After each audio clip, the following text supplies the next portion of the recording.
Hi friends, welcome back to our YouTube channel. ఈరోజు వివిధ వార్తా పేపర్లో వచ్చినటువంటి విద్యా మరియు ఉద్యోగ సమాచారాన్ని మేము ముందుకు తీసుకురావడం జరిగింది. ఖచ్చితంగా వీడియోని అయితే లైక్ చేయండి. ఫస్ట్ నుంచి లాస్ట్ వరకు అయితే చూడండి. ఇంటర్ అడ్వాన్స్డ్ సప్లిమెంటరీకి సంబంధించిన ఫలితాలు ఎప్పుడు వస్తాయి, సివిల్స్కు సంబంధించి నిన్న ప్రిలిమినరీ పరీక్ష జరిగింది, దానికి సంబంధించిన వివరాలు, బీసీ గురుకుల ప్రవేశ ఫలితాలకు సంబంధించిన వివరాలు అన్నీ కూడా ఈ వీడియోలో ఖచ్చితంగా తెలుసుకుందాం. ఖచ్చితంగా వీడియోని అయితే లైక్ చేయండి. ఫస్ట్ నుంచి లాస్ట్ వరకు అయితే చూడండి. ఛానల్ కొత్తగా వస్తే సబ్స్క్రైబ్ చేసుకొని పక్కన బెల్ ఐకాన్ కూడా యాక్టివేట్ చేసి పెట్టుకోండి. ప్లేస్టోర్ నుంచి మున్నాబడి అనే యాప్ను డౌన్లోడ్ చేసుకోండి. అందులో తెలంగాణ టీజీ టెట్ 2026కు సంబంధించి టెస్ట్ సిరీసెస్ అవైలబుల్గా ఉన్నాయి. పేపర్ 2కు సంబంధించి మ్యాథ్స్ అండ్ సైన్స్లో 249లో ఉంది. అట్లనే పేపర్ 2 సోషల్ స్టడీస్కు సంబంధించి 249 ఉంది. పేపర్ 1కు సంబంధించి 249 ఉంది. ఇందులో తెలుగు కవర్ అవుతుంది, సైకాలజీ ఉంటుంది, ఇంగ్లీష్ ఉంటుంది, మ్యాథ్స్ ఉంటుంది. మ్యాథ్స్ అండ్ సైన్స్లో ఫిజికల్ సైన్సు, బయో సైన్సు. ఇక్కడ సోషల్ తీసుకుంటే ఈడు వరకు సేమ్ ఉంటుంది, తర్వాత ఇక్కడ సోషల్ ఉంటుంది. ఇక్కడ పేపర్ 1లో అయితే ఇక్కడ మ్యాథ్స్ ఈవీఎస్ ఉంటుంది. 5th క్లాస్ వరకు EVS, 6th, 7th, 8th social సైన్స్కి సంబంధించిన టెస్ట్ సిరీసెస్ అవైలబుల్గా ఉన్నాయి. ఖచ్చితంగా మీకు యూజ్ అయితే ఖచ్చితంగా అందులో జాయిన్ అయ్యే ప్రయత్నం చేయండి. జూన్ 15 నుంచి ప్రారంభమయ్యే టీజీ టెట్ పరీక్షలకు పూర్తిస్థాయి ప్రిపరేషన్ కోసం ప్రత్యేక టెస్ట్ సిరీస్ ఇది. వెంటనే మున్నాబడి యాప్ను జాయిన్ కాండి, టీజీ టెట్లో విజయం సాధించండి. సిఈయుటి యూజీ పరీక్షలు వాయిదా.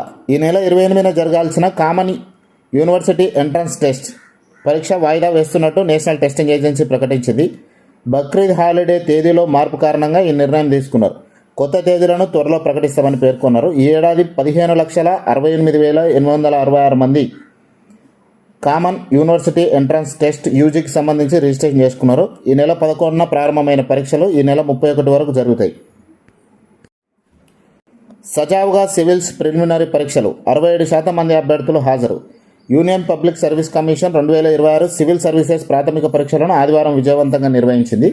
దేశవ్యాప్తంగా 83 నగరాలలో 2072 పరీక్ష కేంద్రాలలో పరీక్షలు జరిగినాయి. ఈ పరీక్షకు మొత్తం 8,19,000 మంది అభ్యర్థులు దరఖాస్తు చేసుకోగా సుమారు 5,49,000 పైచిలకు మంది అభ్యర్థులు హాజరయ్యారు. అత్యధికంగా ఢిల్లీలో 144 కేంద్రాల్లో 70,855 మంది అభ్యర్థులు దరఖాస్తు చేసుకోగా ఆ తర్వాత హైదరాబాద్లో 100 కేంద్రాల్లో 44,209 మంది అభ్యర్థులు దరఖాస్తు చేసుకున్నారు. ఇక హైదరాబాద్లో మొదటి పేపర్కు 29,609 మంది, రెండో పేపర్కు 29,262 మంది హాజరయ్యారు. ఈసారి పరీక్షల్లో పారదర్శకత, భద్రత కోసం యూపీఎస్సీ తొలిసారిగా రియల్ టైం అథెంటికేషన్ విధానాన్ని ప్రవేశపెట్టింది. పరీక్షకు 2 సెషన్లలో నిర్వహించారు. ఉదయం జనరల్ స్టడీస్ పేపర్ 1, మధ్యాహ్నం సిశాట్ పేపర్ 2 పరీక్షలు జరిగినాయి. బీసీ గురుకులాల ప్రవేశాల ఫలితాలు విడుదల. మహాత్మా జ్యోతిబా పూలే తెలంగాణ బీసీ గురుకుల విద్యాలయ సంస్థ సొసైటీ జూనియర్ మరియు డిగ్రీ కాలేజీల్లో చేరేందుకు నిర్వహించిన మొదటి దశ ఎంట్రన్స్ ఫలితాలు విడుదల చేసింది. 2026-27 విద్యా సంవత్సరంలో చేరేందుకు సంబంధించిన ఫలితాలను సొసైటీ